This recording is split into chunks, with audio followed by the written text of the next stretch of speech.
কি বাজে, কি রান্না হচ্ছে? আমার পছন্দের রান্না। কি রান্না হচ্ছে? তো আলু দেখতে পাচ্ছি। আলু না, আলু না, এই যে গাছপাঠা। ওয়াও, গাছপাঠা রান্না হচ্ছে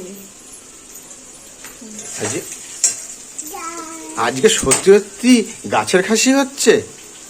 ইয়েস ইয়েস, ওর জন্য 1 কৌটো চাল বেশিও নিয়েছি। তোমার কেন? আমার পছন্দের রান্না না হচ্ছে।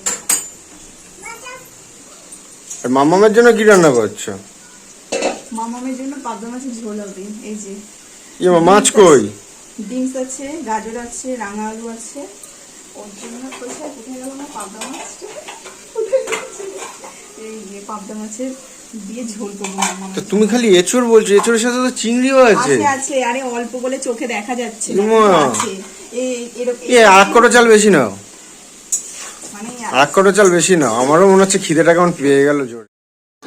আজকে কিন্তু বাড়িতে আমার পছন্দের মেনুটাই হচ্ছিল, আর নিজের পছন্দের মেনুটা নিজে হাতে রান্না করে খাওয়ার কিন্তু আনন্দটাই আলাদা।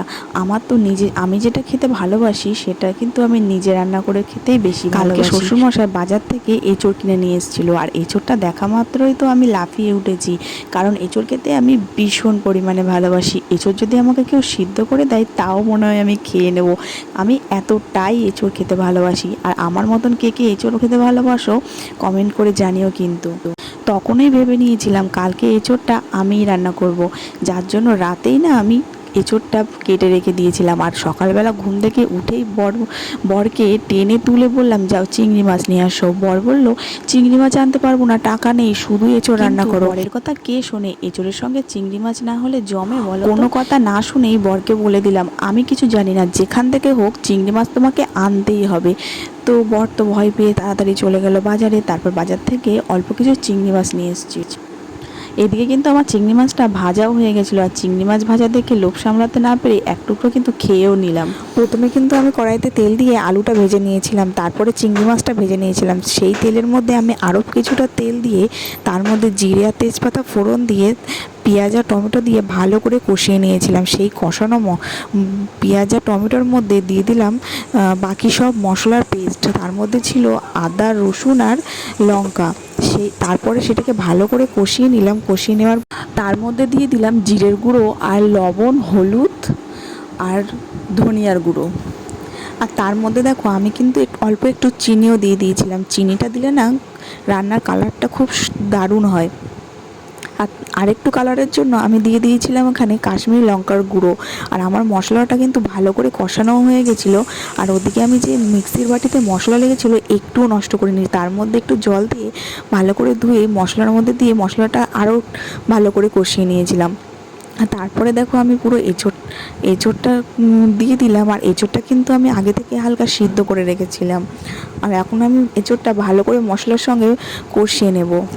এঁচড়টা তো আমার কষানো হয়ে গেছিলো, তার মধ্যে আমি চিংড়ি মাছ আর আলুটাও দিয়ে দিলাম। আর এগুলো সব একসঙ্গে আরও ভালো করে কষিয়ে নেব। রান্নায় কিন্তু কষানোটাই বড় ব্যাপার, কষানো যত ভালো হবে তোমার রান্না কিন্তু ততটাই ভালো হবে। আর এদিকে আমার দেখো এঁচড়টা কিন্তু কষানোও হয়ে গেছে, আর আমি তার মধ্যে অল্প কিছু জলও দিয়ে দিয়েছি। বেশি জল দেবো না, কারণ রান্নাটা একটু মাখামাখাই হবে, খেতে তাহলে আরও বেশি ভালো লাগবে। আর তোমাদের প্রথমেই তো বলেছিলাম মামামের জন্য পাবদা মাছের ঝোল হবে। তো এদিকে আমি দেখো পাবদা মাছ দুটোই ভালো করে নুন হলুদ মাখিয়ে নিয়েছি আর হালকা করে ভেজে নেব। আজকে কিন্তু মেনুতে আরও অনেক কিছু ছিল। আমি তো করেছি এঁচোড় চিংড়ি, কিন্তু চিংড়ি মাছের মাথাগুলো কিন্তু আমি ফেলে দিইনি। মামনি কিন্তু অনেক ভালো বাটা করতে পারে, তার জন্য আমি চিংড়ি মাছের মাথাগুলো রেখে দিয়েছিলাম। মামনি সেই মাছের মাথা দিয়ে বাটা করেছে। আর তার সঙ্গে করেছিল উচ্ছে আলু আর ডাঁটা দিয়ে চচ্চড়ি। আর আমি এদিকে দেখো কথা বলতে বলতে কিন্তু মামামের রান্নাটা বসিয়েও দিয়েছি। কড়াইতে যে তেলটুকু ছিল সেই তেলের মধ্যে আমি যে সবজিগুলো কেটে রেখেছিলাম রাঙা আলু, বিনস আর গাজর, সেগুলো দিয়ে দিয়েছি। আর মামাম কিন্তু একটু ঝাল খেতে ভালোবাসে, ওর জন্য ওর মধ্যে একটা গোটা লঙ্কা দিয়ে দিয়েছিলাম। পরে লঙ্কাটা আমি ফেলেও দেবো। তার মধ্যে দেখো আমি অল্প একটু নুন হলুদ আর এই সামান্য একটু জিরের গুঁড়ো দিয়ে দিয়েছিলাম, দিয়ে হালকা হালকা করে একটু ভেজে নিয়ে তার মধ্যে জল দিয়ে দিয়েছিলাম।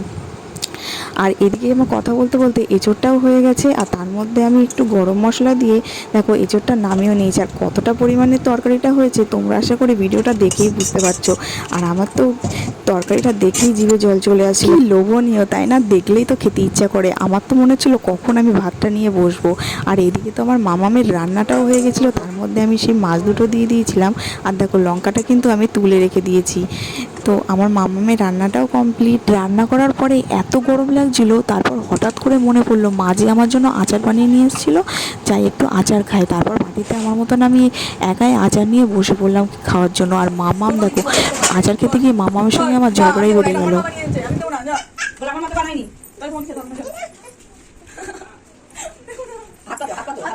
হাতে দিচ্ছি দাও।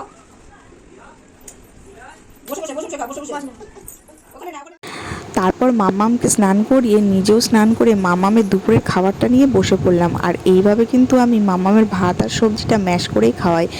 আর আমার মাম্মাম কিন্তু মাছ খেতে খুব ভালোবাসে, তোমরা কিন্তু দেখেই বুঝতে পারছো মাম্মাম কতটা মাছ খেতে ভালোবাসে। এদিকে আমি ভাতটাকে ম্যাশ করছি আর মাম্মাম কিন্তু মাছ খাওয়ার জন্য ব্যস্ত হয়ে উঠছে। ওর জন্য ওকে একটু একটু করে মাছ খাওয়াচ্ছি আর ভাতটাকে একটু ম্যাশ করে নিচ্ছি। আজকের ভিডিওটা তোমাদের কেমন লাগলো অবশ্যই কমেন্ট করে জানিও। পেজটিকে লাইক করে ফলো করে পাশে থেকো।